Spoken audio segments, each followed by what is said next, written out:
ஏன் ISIS வந்து பாலஸ்தீனத்துக்கு உதவி செய்யல? இப்போ என்னன்னு கேட்டீங்கன்னா ISIS முதல்ல வந்து பாத்தீங்கன்னா வந்து ஒரு இஸ்லாமிய அமைப்பு கிடையாது. ISIS பெயர் மட்டுமே இஸ்லாமிய பெயர் கொண்ட ஒரு அமைப்பு தான். பட் அது இஸ்லாமிய அமைப்பு அல்ல. அதற்கு சிறிய அதிர்ச்சியான தகவல். அதிர்ச்சியான தகவல் அது தெரியும். இது வந்து ட்ரம்பாலேயே இந்த விஷயத்தை உடைத்தாரு. ட்ரம்பே வந்து பொது வழியில உடைச்ச ஒரு விஷயம்.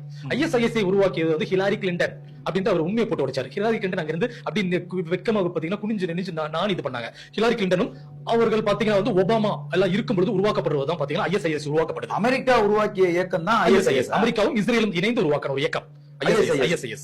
அது இஸ்லாமியர்களுக்கான இயக்கம் கிடையாது. அது எப்படி இயக்கம் இல்லன்னு கேட்டீங்கன்னா வந்து எதற்காக உருவாக்குறாங்கன்னு அந்த இது ரீசன் நான் சொல்லிடுறேன். ISIS உருவாக்குவதன் நோக்கம் என்னன்னு கேட்டீங்கன்னா வந்து இஸ்லாமிய வெறுப்பை ஒட்டுமொத்த மக்களிடமும் கொண்டு சேர்ப்பது, உலக மக்கள் அத்தனை பேரிடமும் இஸ்லாமிய வெறுப்பை பரப்புவது.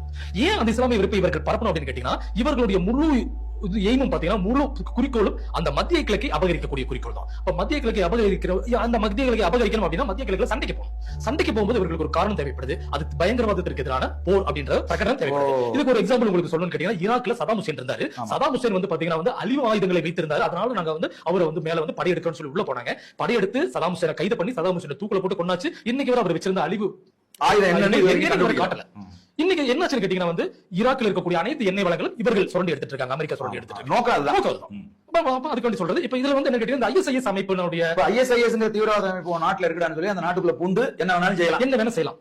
இப்ப ISIS அமைப்பு என்னன்னு கேட்டீங்கன்னா இப்ப அந்த ISIS அமைப்பு உருவாக்குற போது அதனுடைய தலைவராக இருந்த ஒரு பேர் வந்து இப்ராஹிம் அல்ல எபிராஹிம். அவர் ஒரு யூதர். எபிராஹிம் ஒரு யூதர். அப்ப இதனுடைய இதை வச்சுதான் பாத்தீங்கன்னா வந்து இது வரலாற்றுல எல்லாம் மாற்ற முடியாது. இவர்கள் பொய்யெல்லாம் சொல்ல முடியாது. ஏன்னா நான் சொன்ன மாதிரி ட்ரம்பே வந்து உடைச்ச ஒரு விஷயம். நீங்க சொல்றது உண்மையா இருந்துச்சுன்னா இந்தியாவை பொறுத்தவரை குறிப்பா தமிழ்நாட்டை பொறுத்தவரை ISISங்கிற அமைப்பு வந்து இஸ்லாமிய தீவிரவாத அமைப்புன்னு தான் இங்க இருக்கிறவங்க எல்லாம் நம்பிட்டு இருக்காங்க. புரியுதுங்களா? இங்க திரைப்படங்களே என்ன எடுக்கிறாங்க. இப்ப வந்து கேரளா ஸ்டோரி அப்படின்னு ஒரு திரைப்படம் வந்தது. அந்த திரைப்படத்தோட கதை என்ன தெரியுங்களா? நீங்க இஸ்லாமியர்களோட பழகாதீங்க. பெண் பிள்ளைகள் இஸ்லாமியர்களோட பழகுனா இஸ்லாமியர்கள் வந்து என்ன செய்வாங்கன்னா உங்களை பிரெயின் வாஷ் பண்ணி ISIS தீவிரவாதிகளா மாத்திடுவாங்க அப்படிங்கறத முன் வச்சுதான் இங்க பரப்புரையே நடந்துட்டு இருக்கு. இப்ப நீங்க ஒரு பேர் அதிர்ச்சியான செய்தி சொல்றீங்க ISIS இஸ்லாமிய அமைப்பு கிடையாது. இது ரொம்ப அதிர்ச்சியா இருக்கு. இப்ப உலகம் முழுவதுமே நீங்க சொன்ன மாதிரி இந்த பரப்புரைக்கு வந்து இந்த ஒரு விஷயம் தேவைப்படுது. இதுல அவங்க சக்சஸ் ஆயிருக்காங்க. மேலை நாடுகள் சக்சஸ் ஆயிருக்காங்க. அது குறிப்பா அமெரிக்காவும் இஸ்ரேலும் இதுல சக்சஸ் ஆயிருக்காங்க. இவர்களுடைய இந்த இஸ்லாமிய வெறுப்பை உலக மக்களிடம் பரப்புவதற்காக உருவாக்கப்பட்ட ஒரு அமைப்பு ISIS. அந்த அமைப்பின் மூலமாக இவர்கள் வந்து மிகப்பெரிய பயங்கரவாத செயல்களை எல்லாம் இங்க செஞ்சாங்க. அதை எல்லாமே வந்து பாத்தீங்கன்னா இஸ்லாமியர்கள் மீது போட்டாங்க. இஸ்லாம் பாரு எவ்வளவு கொடூரமானது அப்படின்ற உலகத்தை காட்டாங்க. இதுக்கப்புறம் இன்னைக்கு இது ரொம்ப சிம்பிளான ஒரு எக்ஸாம்பிள் சொல்லணும். இன்னைக்கு சிரியால வந்து ஆட்சி வந்து ஆசாதுடைய ஆட்சி இருந்தது. 3 மாதங்களுக்கு முன்னாடி ஆசாத்தை வந்து அங்க இருந்து காலி பண்ணி அங்க இன்னொரு புது அதிபரை உட்கார வச்சாங்க. இன்னைக்கு அந்த புது அதிபர் பாத்தீங்கன்னா முழுக்க இஸ்ரேலுக்கும் அமெரிக்காவுக்குமான அதிபரா உட்கார்ந்திருக்காங்க. இன்னைக்கு அந்த புதிய அதிபர் வந்து ட்ரம்பை மீட் பண்ணிருக்காங்க. இஸ்ரேலுக்காக நாங்க என்ன வேணா செய்ய தயாரா இருக்காங்க. அந்த அதிபர் பேர் வந்து ஜூலானி. அவர் வந்து ISIS தலைவர். இதுக்கு மேல எங்க போகணும்? உங்களுக்கு என்ன எவிடன்ஸ் தேவை இருக்கு? இதுல இன்னொரு விஷயம் இருக்கு. இந்த ISIS அப்படின்றது பாத்தீங்கன்னா ஆயுதத்தில் வந்து மிகப்பெரிய பலம் பொருந்தியவர்களா இருந்தாங்க. இவர்களை தோக்கடிக்கவே முடியல. இந்த ISIS வந்து மண்டி போட்டு உட்கார வச்சவங்க ஹிஸ்புல்லா, லெபனான் ஹிஸ்புல்லாக்கள் தான் போர்ல தோக்கடிச்சாங்க. அவர்கள் என்னைக்கு தோக்கடிச்சாங்களோ அன்னைக்கு தான் ISIS இந்த பயங்கரவாத செயல் கம்மியாச்சு.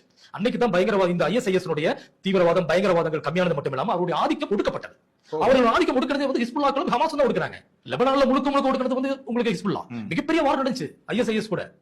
ISIS யாராலும் ஒண்ணும் பண்ண முடியாதுங்க. ஹிஸ்புல்லா சர்வசாதாரணமா உட்கார வச்சாங்க, வண்டி போட்டு உட்கார வச்சாங்க. இதுல வந்து பாலஸ்தீன்ல வந்து சிறு குழுக்கள் வந்து பெரிய அளவுக்கு இயங்கிட்டு இருந்தாங்க. ISIS அவங்க உட்கார வச்சாங்க. ஈரான்ல வந்து பாத்தீங்கன்னா வந்து உள்நாட்டு கலவரத்தை உண்டாக்குவதற்காக ISIS போனாங்க.